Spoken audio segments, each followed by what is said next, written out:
Good morning students. आज हम chapter heat transfer को पढ़ेंगे, जिसे हिंदी में कहते हैं ऊष्मा स्थानांतरण। देखिए, introduction and modes of transfer. सबसे पहले हम देखते हैं इंट्रोडक्शन।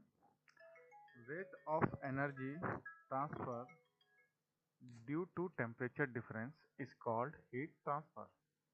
ठीक, टेम्परेचर डिफरेंस के कारण होने वाली ऊर्जा के स्थानांतरण को, उष्मा के स्थानांतरण को, एनर्जी के ट्रांसफर को हम कहते हैं हीट ट्रांसफर।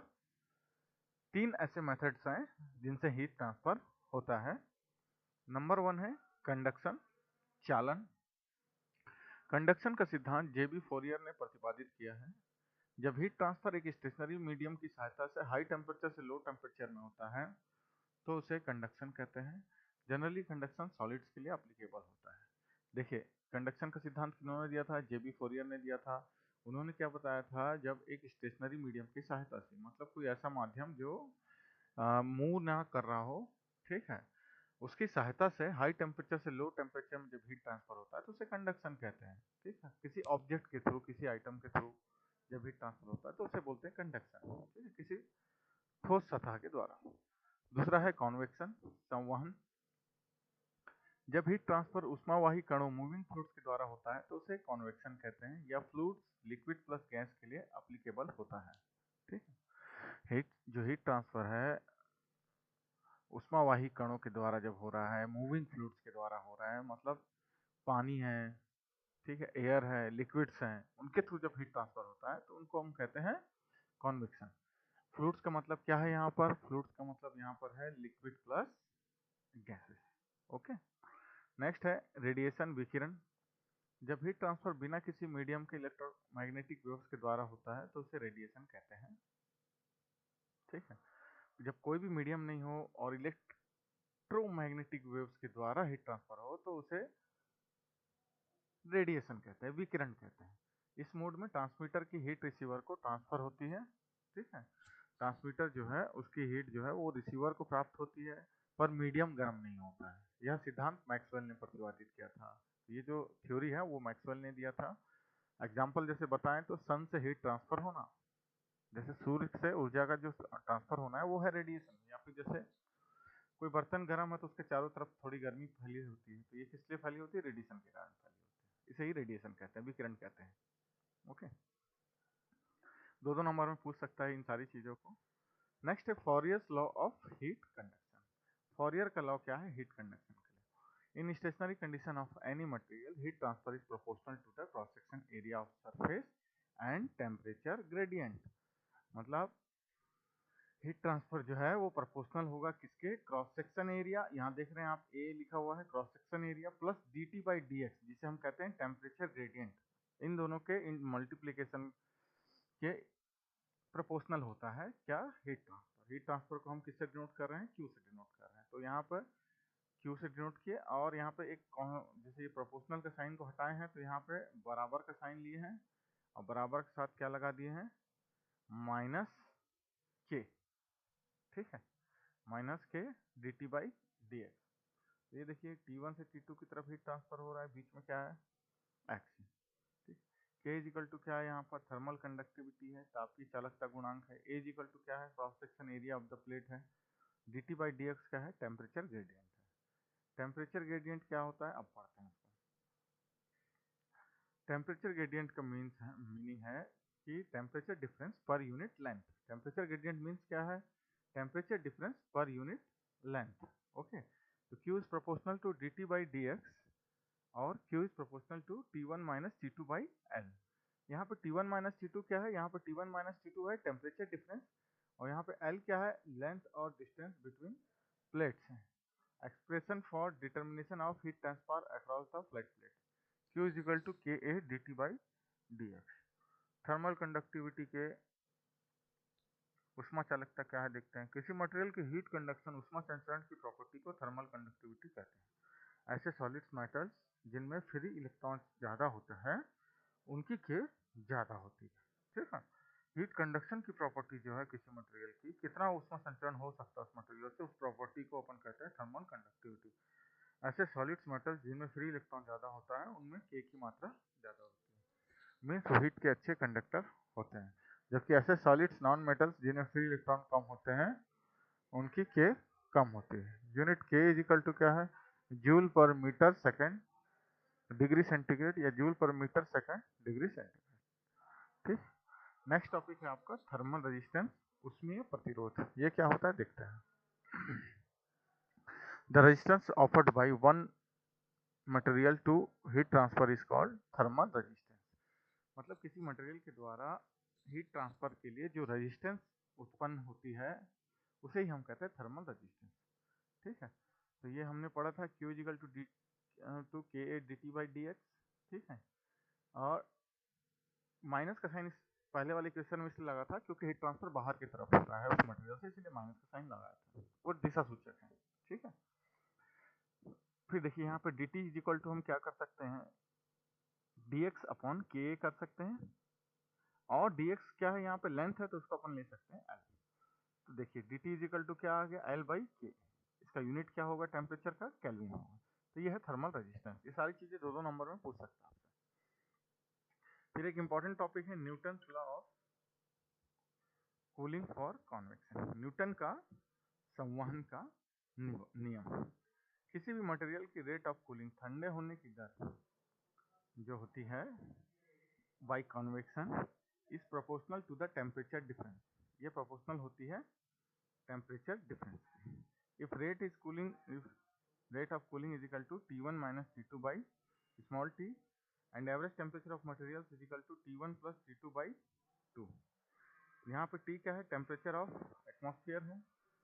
ठीक है, यहाँ पे T क्या है, ये जो T है यहाँ कैपिटल लिखा हुआ है, इसका मतलब क्या है, एटमॉस्फेयर का टेम्परेचर कितना है।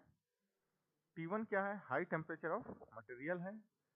T2 क्या है, लोअर टेम्परेचर ऑफ मटेरियल है, जो कम टेम्परेचर होगा मटेरियल का। और सॉरी यहाँ पे टी नहीं है, स्मॉल टी जो है उसका मीनिंग आ रहा है सेकेंड। ठीक है, तो फॉर्मूला जो बनता है वो ये बनता है T1 minus T two by T is proportional to T1 plus T2 by 2 minus T. ये जो टी है वो है एटमॉस्फेरिक टेम्परेचर। तो ये है न्यूटन का संवहन का नियम। तो ये किसके इक्वल, इसका बोलने का मीनिंग क्या है कि किसी भी मटेरियल की रेट ऑफ कूलिंग जो होती है, ठंडे होने की दर होती है, वो कॉन्वेक्शन के थ्रू होती है and it is proportional to temperature difference. ये प्रोपोर्शनल होता है टेम्परेचर डिफरेंस। ठीक है, इसी तरह से एक और लॉ है Stefan Boltzmann law of thermal conductivity. Thermal conductivity का स्टीफन बोल्ट्जमैन का सिद्धांत। The total energy emitted by a black body is proportional to the material temperature to the power 4। The total energy emitted by a black body is proportional to the material temperature to the power 4।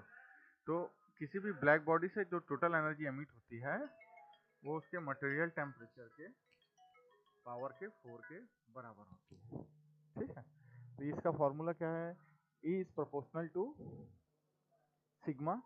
Sigma यहाँ पर है Stephen constant और इसकी value होती है 5.67 into 10 to the power minus 8 और इसकी unit होती है वाट पर मीटर स्क्वायर केल्विन 4। ठीक है, और T4 माइनस T04। T04 क्या है, यहाँ पे एटमॉस्फेरिक टेम्परेचर है, और T4 क्या है, यहाँ पर मटेरियल का टेम्परेचर है। तो ये फार्मूलाज के थ्रू आप, ये भी है और ये भी है, इनके थ्रू आप न्यूमेरिकल सॉल्व करेंगे बाद में। अब हम देखते हैं अब्जॉर्प्टिविटी क्या होती है, अवशोषण क्षमता क्या होती है। किसी मटेरियल की अब्जॉर्प्टिविटी किसी निर्धारित टाइम पीरियड पर उसके द्वारा अब्जॉर्ब थर्मल रेडिएशन तथा उस पर आपतित कुल उष्मा, टोटल थर्मल रेडिएशन के अनुपात को कहते हैं। मतलब कि उस पर टोटल कितना आपतित उष्मा हुई, थर्मल रेडिएशन कितना उसके ऊपर आया, ठीक है, और उसने इसमें से कितना एब्जॉर्ब किया, उस रेशियो को हम कहते हैं अब्जॉर्प्टिविटी। इसे डिनोट करते हैं अल्फा से। Alpha is equal to Q alpha by Q, जहाँ पे क्यू अल्फा क्या है, एनर्जी उसने जितना एब्जॉर्ब किया, क्यू क्या है, उस पर कितनी एनर्जी आपतित हुई या टोटल इरेडिएशन कितना था। टोटल एनर्जी कितना कि जिस बॉडी में आ रही है उसको हम कहते हैं टोटल इरेडिएशन कहते हैं। ठीक है, अब नीचे आते हैं रिफ्रैक्टिविटी। रिफ्रैक्टिविटी क्या होती है, अब्जॉर्प्टिविटी हमने देख लिया कितनी उष्मा उसमें आई और कितना उसने अब्जॉर्ब किया। रिफ्रैक्टिविटी का मतलब ये होता है कि उस पर कितनी उष्मा आई और उसने कितनी उष्मा को रिफ्रैक्ट किया।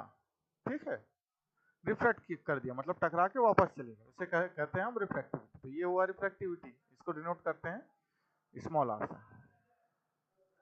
फिर है ट्रांसमिसिविटी, किसी मटेरियल द्वारा फिक्स टाइम पीरियड पर उसके द्वारा टोटल ट्रांसमिटेड थर्मल रेडिएशन तथा टोटल थर्मल इरेडिएशन के अनुपात को ट्रांसमिसिविटी कहते हैं।